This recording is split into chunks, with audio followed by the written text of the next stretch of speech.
Hello, good morning, good morning, good morning. Morning. Yan, ang ganda ng klima natin ngayon sa araw na to. Yan o. Oh yeah. It's so sunny morning. July na mga ka-garden. Happy first day of July. July 1. Ay, kaya ngayon July 1, tanim tayo. Tatanim po tayo ngayon sa umagang to. So for today's video, we're gonna plant something new. Tama ba? Something new? Bago naman yung tatanim natin. Mamaya malalaman nyo pag andun na tayo sa tinraktor ko kahapon. Walang tigil ang ulan. Tapos oh, galing ah. Nakipaglaro ng patintiro ng bata. Hindi tinaas yung jogging pants. Yan. Oh, talagang malakas ang ulan kagabi.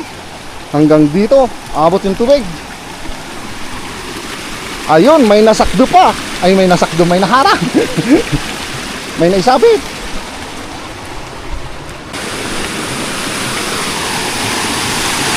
Hugas tayong paa. Oh. Hop. Okay. Ano naman gagawin mo dyan? Sasampol ka? O, takpan mo diyan. Lit pa. Malit pa? Malapit na yan na eh. Nasa 65 days ng ating carrots. Tinanim pala natin to nung bandang April. Bayan mo na. Huwag na muna natin ipilit. Ayan yung tatamnan natin. Yung tinraktor ko kahapon. Bali yun na yung remedyo. Let's plant something new. Tara, akit muna tayo. Kuha tayong gamit sa taas. Mga pang plat, pang butas, ganon.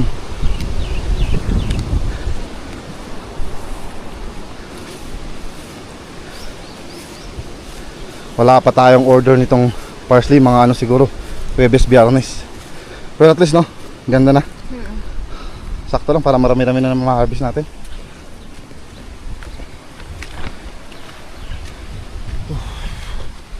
Kuha lang tayo ng magamit dito. Testingin natin yung puncher ko na ano, steel bar ano. Yung steel bar.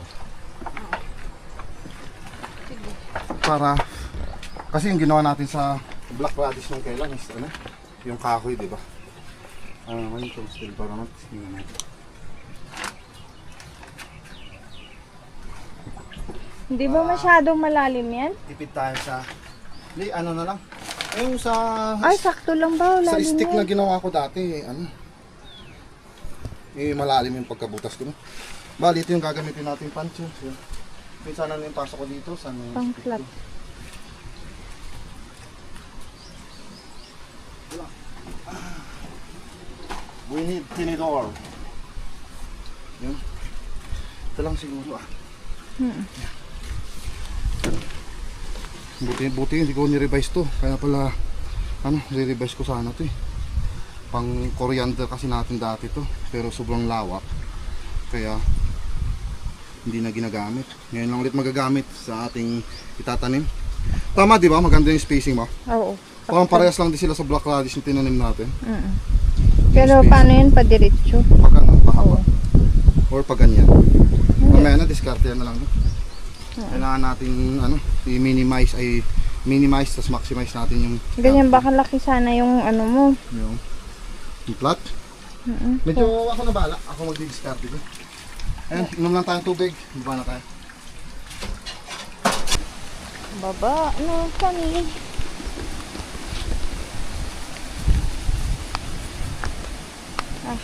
Antay daan. Lakas tubig ba?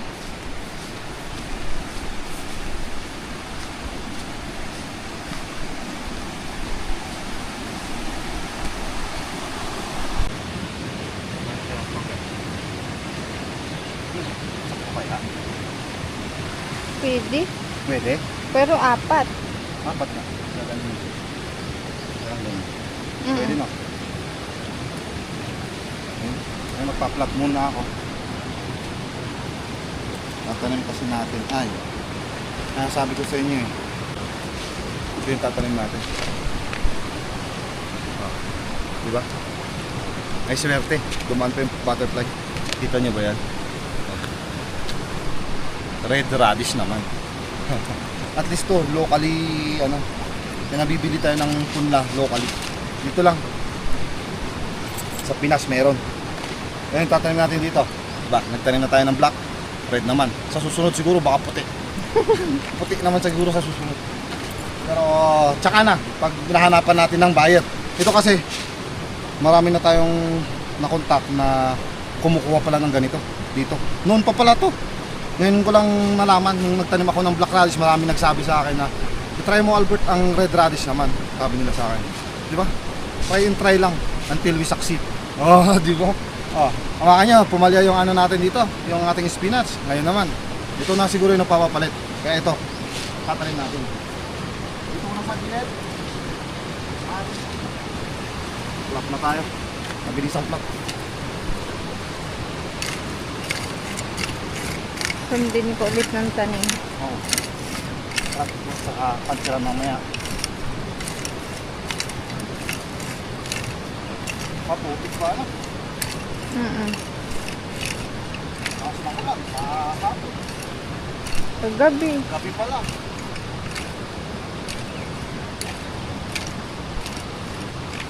Yung radish natin na block. Marami-rami pa.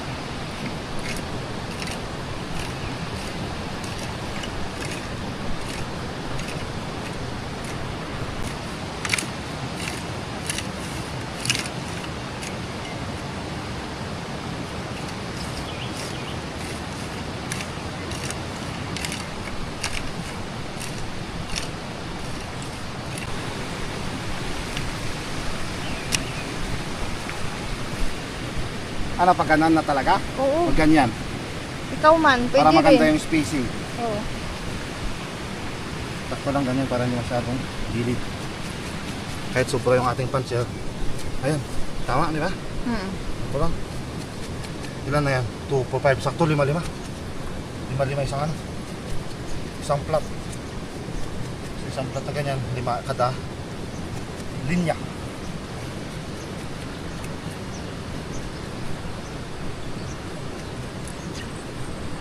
Pag nakita mo man na may dito sa gilid, huwag magtatamnan. Ginigitna ko lang yung nakikita ko pa.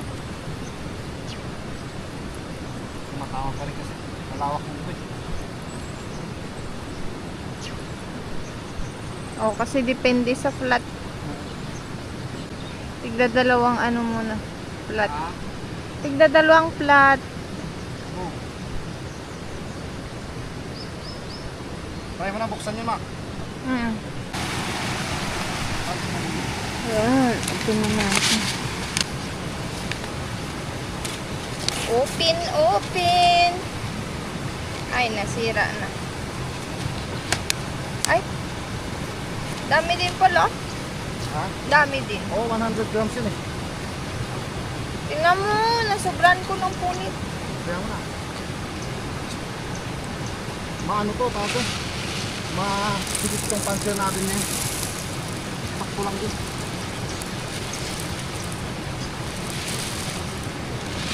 Kasi tag-ulan ngayon, kaya kailangan nito kahit Ilan? Tigi isa, dalawa? isa lang. Isa lang. Isa lang. Dami din pala. Ha? Dami din. Bali, ano pala yan? Tigit 100 na. 800 isang sa shape. Oh. Yung tapos na ako mag-puncher. Bali ito kasi guys. Ito guys. Ito po mga ka-garden. Yan, kita nyo. 100 grams. Ito yung tinatawag nila na cherry radish. Yan.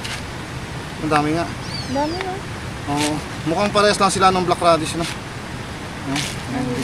Ay ano niya sa loob. Style. Pinakita mo. Dito mas maganda. Mas malapit. Yan. Ano ito? So, pwede na. Isa-isa lang. Saan magpa-flat ako. Pero ba't parang ibang butil niya is maputi. Natanggal yung shell. Yan o. Ay, ayaw pa dukot ah. Nahiya ka pa. Baba mo na baka ayun oh. Ito ay, yan oh. Baka yung mura lang. Guro. Maano na lang ma. Pag nakita mo may ganyan, dagdagan mo pa rin ng isa na. Oo, sige. Ay, ganun para sure. Ayan. Pag-upisa ka naman, pwede. Platak ulit. Oo, isa-isa lang. Hindi naman masyadong. Ay, sakto lang naman. Ganyan yung lalim ng butas natin ng las. Ito lang yan. Yan, isa-isa lang.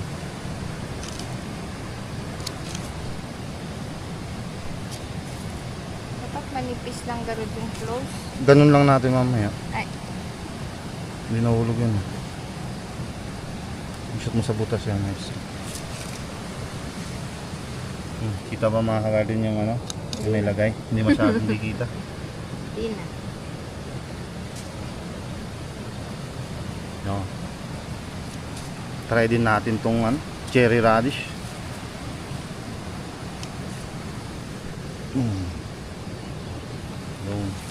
Yun lang, as easy as that, coconut. Kasi dati ginawa natin dito is 4 sa isang plat. Tsaka medyo maluwang. Eh ito kasi sinasabi nila hindi masyadong lumalaki, gaganyan lang daw kalaki yan. Di ba ma, yung sinasabi din sa'yo nung ano? Oo. Hindi masyadong malaki. Kahit alam nyo yung mga tinatapon namin dito na, hindi naman sa tinatapon, yung katamtaman, sobrang ganyan lang talaga. Ganun daw kalaki yan. Hindi lumalaki katulad nitong black radish na lumalapad. O parang ganito lang siya mga garden, no. Yan, no. Parang kasing laki lang ng 20 pesos na coins, ganun. Ganun lang daw. Pero hindi natin alam. Nasusubukan natin. Malay nyo, sa garden natin na to, medyo lumaki-laki, di ba? Ganun naman eh, pakatulad din itong black radish. Ano naman, testing talaga eh. Pag tumagal, saka natin matututunan lahat ng technique, ganun. Kaya nga ito, ginamit na namin yung puncher na yun, di bakal. Kasi yun dapat pala yung gagawin dito sa black radish. Kaso nga lang yun na, nakatanim tayo. Hindi tayo masyadong ano sa iba, tawag doon. Kapag tanong-tanong, pwede pala yung ganyan. Ganito yung lawak. Yan, di bali na. Hindi naman ni isa araw, magtatanim din ulit tayo ng black radish. Tatanim ba tayo ngayon ng black radish? Abagay, tignan natin yung binhi na yan kung hanggang saan umabot. Ganun na lang. Ayan, tara, tuloy natin yung trabaho. Yan na, pang 7 plat. Tinatamnan ni Mrs. Yan.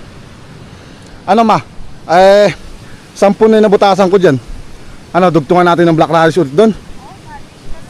Black radish din naman yan ah. Yung black. Okay. Para may pasunod po tayo dito sa ating paubos na to. Pag naubos naman yan, ayun. Titingin naman tayo kung ano tatanim natin ulit dyan. Ganun yun, para pasunod-sunod. Bali pala itong ano natin, cherry radish natin. Sa mga pinagtanungan ko, mabilis din daw pala to. 40 days daw pwede ka na mag-harvest. Oh, ganda rin. Kaysa yung mga gulay dito sa Highlands, maabot ng 3 to 4 months. At least to, pag sa 3 to 4 months na yun, tatlong tanim. Kaya at least kahit paano, ito muna yung tatanim natin. Pagkuhanan ng kapital. Di ba ma? Ganun yun. Kailangan. Hindi ka pa ba nag-refill? Ang dami ah. Dami. Sakto. Di tuloy ko mag-plat doon. Mamaya na ba tayo magtakip nito? Medyo matuyo-tuyo yung ibabaw niya para hindi putik yung may takip, para mabilis tumubo. So yun, tuloy natin mag-plat doon. Yun nga, sinasabi ko, black radish ang dugtong.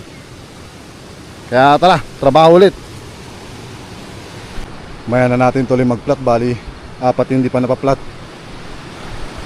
Mag-puncher ulit dito para sa ating black radish. Patapos na rin si Mrs. Ano, sakto-sakto? Sobra pa? Oo nga no.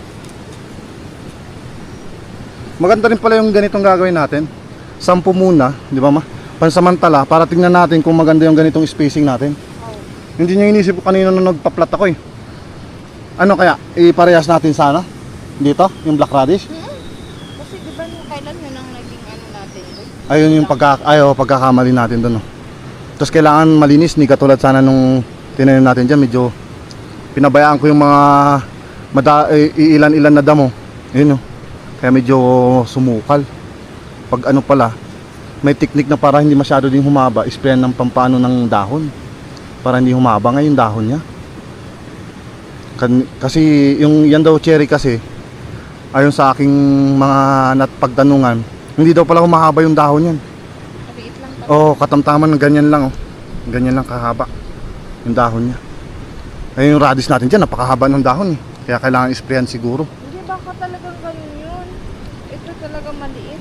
Kaya nga, ano na lang, applyan ng technique. Okay na yan. Balik na rin natin yan.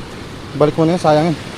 Kasi, pag success yung pagtatanim natin dito na maganda yung spacing natin, tutuloy natin dun sa taas. Doon natin tatanim yung mga naiwan na binhi.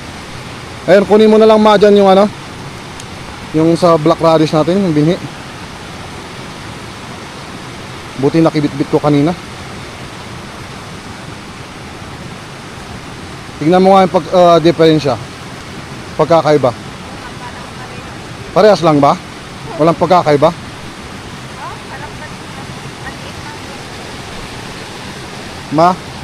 Maliit lang konti. Ay, parehas. Tingnan mo, kunin mo nga yung isa. Yung red, yung cherry. Ayun. Nakita nyo? Medyo malaki lang butil. Nung red. Oo. Yan. Tapos ito yung black. Para makita nyo. Ayan. Ayun. Oo nga. Malalaki yung butil ng Red red. radish. Kaysa dito sa black. Balik mo na yung sa red. Mamaya may sama. Sabihin natin hybrid. Patupi. Tupiin mo. Ito nga. Hindi, yung isa muna yan. Yung hindi na natin tatanim. Tupi mo muna. May dagdagan mo pa to? Sige, ibuhos mo, tapos saka na lang ibalik mamaya. Balik mo lang sa bag ko yung parang sasakto yung yung black radish natin ibali Ay, sobra, hindi. Dagdagan na rin. Pag sumobra, pag kumulang. Tayo tatanim. Sa pang naman yan, black radish. Parehas din lang, lima gawin natin, no? Ganda rin naman yung spacing.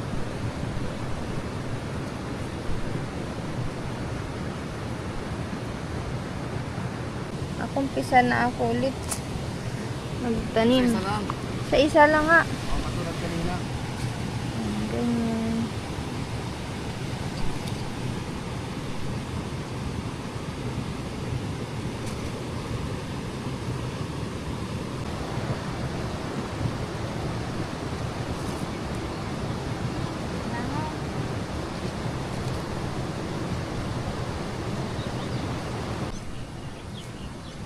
Magkalat tayo ng insecticide. Ganyan no. Ito pang ba? Nematicide, insecticide. Ganito yung ginawa ko din dyan.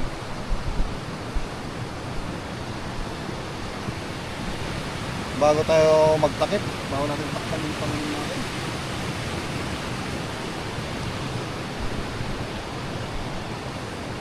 Sa iba nakita kong ginagawa nila bago pag natapos sila mag-trakto, saka sila naglalagay.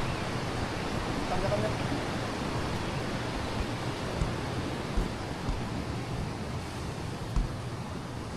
Tapos ka na doon?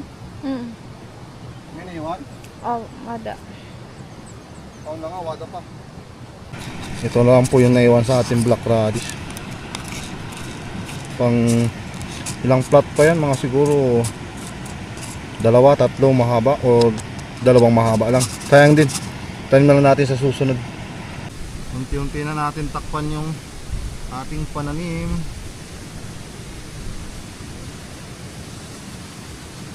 Ganyan lang. At least sa butas-butas lang. Walang tayong lupa. Ganyan. Huwag lang masyadong makapal. Para mabilis lumabas sa lupa, umusbong. Ganyan.